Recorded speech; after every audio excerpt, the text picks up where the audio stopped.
School will be back in session this fall at Fitch High School in Groton, but hallways will be less packed. On the first day of school, about half of the students will be in class, while the others will be distance learning.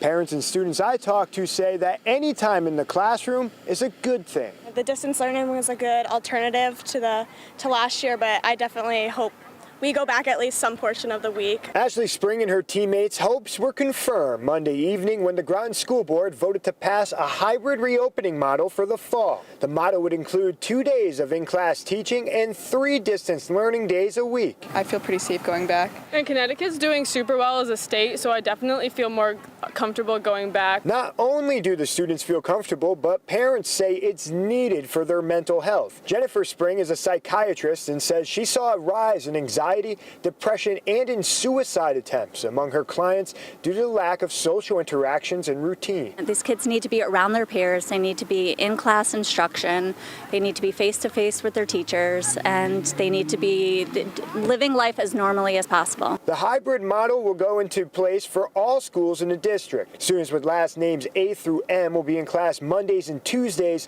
while N through Z students will attend Thursday and Fridays.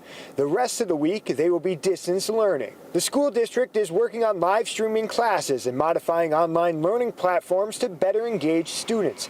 All of this is an attempt to limit interaction among students, to limit potential outbreaks, and improve contact tracing. And we realize in child care facilities and there may be some youth sports activities, but we're going to do the best we can to minimize that. Focus groups with parents, students, and faculty organized by Groton School District were overwhelmingly in favor of the hybrid model.